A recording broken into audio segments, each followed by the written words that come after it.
ప్రజా కళలు వర్ధిల్లాలి, ప్రజా కళలు వర్ధిల్లాలి, వర్ధిల్లాలి. అరుణోదయ సాంస్కృతిక సమైక్య వర్ధిల్లాలి వర్ధిల్లాలి వర్ధిల్లాలి. అరుణోదయ సాంస్కృతిక సమైక్య వర్ధిల్లాలి వర్ధిల్లాలి ప్రజా కళలు వర్ధిల్లాలి ప్రజా కళలు వర్ధిల్లాలి.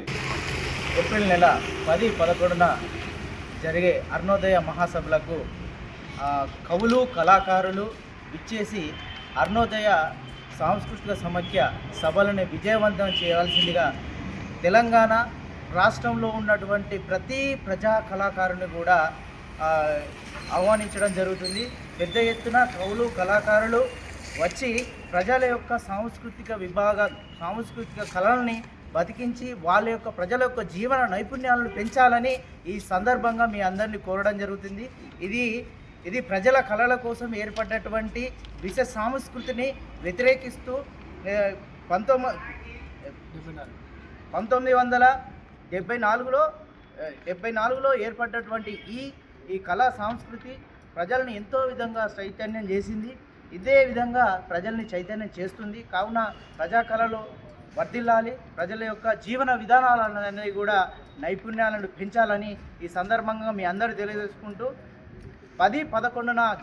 ఏప్రిల్ 10-11న జరిగే మహాసభలకి అందరు విచ్చేయాల్సిందిగా మా యొక్క ఈ యొక్క ఆహ్వానాన్ని తెలియజేస్తాం. అరుణోదయ రాష్ట్ర 7వ మహాసభలు ఏప్రిల్ 10-11 తేదీల్లో హైదరాబాద్ నగరంలో సుందరయ్య విజ్ఞాన కేంద్రంలో నిర్వహిస్తున్నట్లు రాష్ట్ర కమిటీ ప్రకటించింది. కాబట్టి కళాకారులు కవులు రచయితలు అందరూ కూడా పెద్ద ఎత్తున పాల్గొని జయప్రదం చేయాల్సిందిగా అరుణోదయ రాష్ట్ర కమిటీలను కోరుతా ఉన్నాం.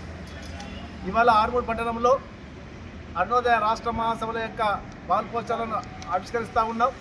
ముఖ్యంగా ప్రజల సంస్కృతి అంటే ప్రజల యొక్క జీవన విధానం, ప్రజల యొక్క శ్రమ నుంచి ప్రజల యొక్క జీవన విధానం నుంచే ఆవిర్భవించినటువంటి కళలు కానీ సంస్కృతి కానీ లేకుంటే వివిధ రకాలటువంటి సాహిత్యం కానీ ఇవాళ బూర్జా పార్టీలు కానీ లేకుంటే రాజ్యం కానీ వాళ్ళకు అనుకూలంగా మలుచుకొని ప్రజా కళలను ప్రజలకు దూరం చేస్తూ ఉన్నాయి, ప్రజలను అణచివేసే విధంగా ప్రయత్నం చేస్తూ ఉన్నాయి.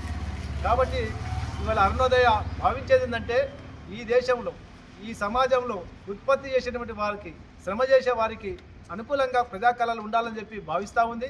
అందుకోసమే 1974 సంవత్సరంలో అరుణోదయ హైదరాబాద్ ఉస్మానియా యూనివర్సిటీ క్యాంపస్లో పురుడు పోసుకుంది. దాదాపు 52 సంవత్సరాల నుంచి అరుణోదయ పనిచేస్తూ ఉంది.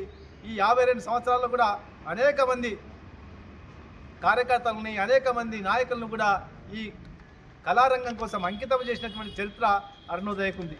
అరుణోదయలో వ్యవస్థాపకులు ఉన్నటువంటి కానూరు తాత దీనికోసం పనిచేసి చివరి శ్వాస దాకా ఈ అరుణోదయలో ఉన్నాడు.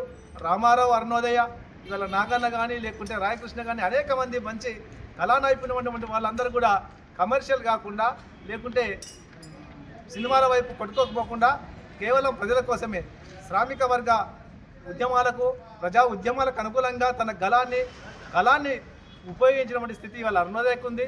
ఇవాళ దేశంలో కూడా మొత్తం మతోన్మాదము ఫాసిస్ట్ విధానాలు పెచ్చరెడుతూ ఉన్నాయి.